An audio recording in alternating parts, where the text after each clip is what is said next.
Hi guys, అందరికీ నమస్కారం. ఈరోజు వీడియో వచ్చేసి ఆలు గ్రేవీ కూర ఎలా తయారు చేసుకోవాలో మీకు చూపించాలనుకుంటున్నాను. సో లేట్ చేయకుండా వీడియో స్టార్ట్ చేసేద్దాం. ముందుగా బంగాళదుంప, ఉల్లిపాయ, పచ్చిమిర్చి ఇవి ముందుగానే కట్ చేసి పెట్టుకున్నాను. అండ్ అలాగే అల్లం వెల్లుల్లి పేస్ట్ కూడా రెడీ చేసి పెట్టేసుకున్నానండి. అండ్ తర్వాత మనం స్టవ్ వెలిగించుకొని కడాయి పెట్టేసేసుకొని 3 పావుల మంచి నూనె అనేది వేసుకుంటున్నాను. ఈ 3 పావుల మంచి నూనె వేసుకున్న తర్వాత పోపు దినుసులు అనేవి వేసుకుంటున్నాను. చూడండి, చెక్క, లవంగ, సాజీరా అండ్ ఆవాలు అనేది వేసుకుంటున్నాను అనమాట.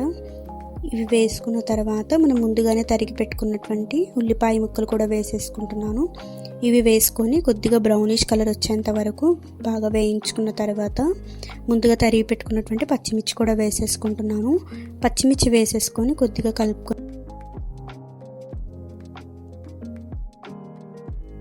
పచ్చిమిర్చి ముక్కలు వేసుకున్న తర్వాత కరివేపాకు అనేది వేస్తున్నానండి. ఒక రెమ్మ మాత్రమే వేస్తున్నాను. కరివేపాకు వేసుకున్న తర్వాత ముందుగా తరిగి పెట్టుకున్నటువంటి ఆలు, బంగాళదుంపల ముక్కలు కూడా వేసేసుకుంటున్నాను. ఇలా వేసేసుకున్న తర్వాత కొద్దిగా చిటికెడు పసుపు అనేది వేసుకుంటున్నానండి.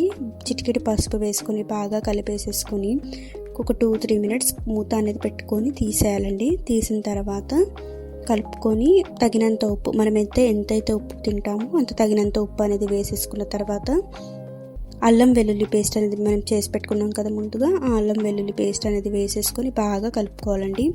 ఇలా కలుపుకున్న తర్వాత ముందుగా తరిగి పెట్టుకున్నటువంటి టమాటా ముక్కలు అనేది వేసుకోవాలి. టమాటా ముక్కలు వేసుకొని బాగా కలిపేసేసుకొని మూత పెట్టేసుకోండి. మూత పెట్టుకొని ఒక 3-4 మినిట్స్ తర్వాత కొద్దిగా కలుపుకొని, అడుగంటుతుంది కదా, సో కొద్దిగా కలిపేసేసుకొని కారం అనేది వేసుకోండి. మీరు ఎంత అయితే కారం తింటారో తగినంత కారం అనేది వేసేసుకొని బాగా కలిపేసుకోండి. ఇలా కలుపుకున్న తర్వాత కొబ్బరి పౌడర్ అండి, కొబ్బరి పొడి అనేది వేసేసుకొని కలుపుకోండి. ఇలా బాగా కలుపుకున్న తర్వాత కొద్దిగా వాటర్ అనేది వేసుకోండి. ఎందుకంటే మనం గ్రేవీ లాగా అనుకుంటున్నాం కదా, సో అందుకే కొద్దిగా వాటర్ అనేది వేసుకొని అది కొంచెం ఎగిరేంత వరకు కలుపుకుంటూ ఉండండి. ఇలా ఎగిరిన తర్వాత లాస్ట్లో కొత్తిమీరతో గార్లిష్ లాగా అనమాట కొత్తిమీర వేసేసుకొని కొద్దిగా కలిపేసేసుకుంటే ఆలు కుర్మా టైప్ ఆఫ్ ఆలు గ్రేవీ కూడా రెడీ అయిపోయిందనమాట. సో ఈ వీడియో కనుక మీకు నచ్చినట్లయితే ప్లీజ్ లైక్ చేయండి, అలాగే షేర్ కూడా చేయండి. మీ ఇంట్లో ట్రై చేయండి తప్పకుండా. చాలా అంటే చాలా టేస్టీగా ఉంటుంది అండ్ చపాతీలో కూడా చాలా టేస్టీగా ఉంటుంది. సో తప్పకుండా ట్రై చేయండి. సో మరిన్ని వీడియోస్ కోసం please subscribe to our channel Ammu Homes. Bye.